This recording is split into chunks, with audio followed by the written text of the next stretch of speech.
കൃഷ്ണ ഗുരുവായൂരപ്പ, നാളെ നമ്മളെ ഗുരുവായൂരപ്പന് സഹസ്രകലശവും ബ്രഹ്മകലശവുമാണ്. ഗുരുവായൂർ ക്ഷേത്ര ഉത്സവത്തോടനുബന്ധിച്ചുള്ള കലശ ചടങ്ങുകൾ പൂർണ്ണതയിലേക്ക് കടന്നു. ഇന്ന് വിശിഷ്ടമായ തത്വകലശമായിരുന്നു.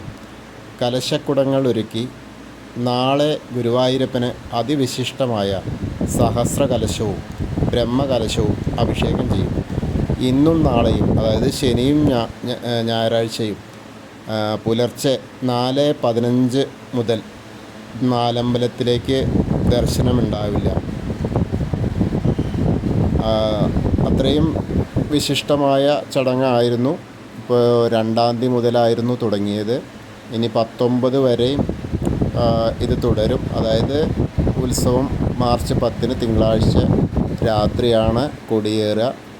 തിങ്കളാഴ്ച ഉച്ചതിരിഞ്ഞ് 3 മണിക്കാണ് പ്രസിദ്ധമായ ആനയോട്ടം. മാർച്ച് 19 ആറാട്ടോടെ ഉത്സവത്തിന് പരിസമാപ്തിയാകും.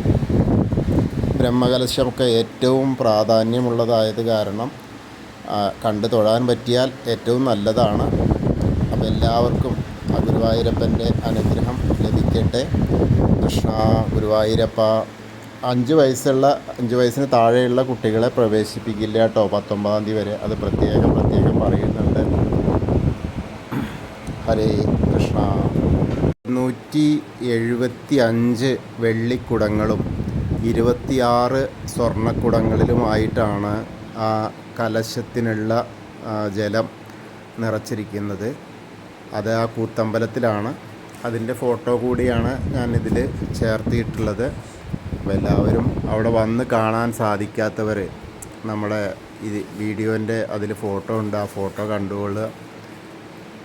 അത്രയും പ്രാധാന്യം അർഹിക്കുന്നതാണ് കലശ ചടങ്ങുകൾ. അപ്പോൾ എല്ലാവർക്കും ഒരിക്കൽ കൂടി അത് കാണാനുള്ള ആ സൗഭാഗ്യം ഉണ്ടാവട്ടെ. അഥവാ നമ്മുടെ വീഡിയോയെങ്കിലും കാണാനുള്ള സൗഭാഗ്യം ഉണ്ടാവട്ടെ. കാരണം കൂത്തമ്പലത്തിൽ ഇത് നിറച്ച് വെച്ചിരിക്കുന്നത് കണ്ടാൽ തന്നെ നമ്മൾ അവിടെ ഗുരുവായൂരപ്പൻ്റെ മുന്നിൽ നിന്ന് കണ്ട പ്രതീതിയാണ്. എല്ലാവർക്കും ആ അനുഗ്രഹം ലഭിക്കട്ടെ.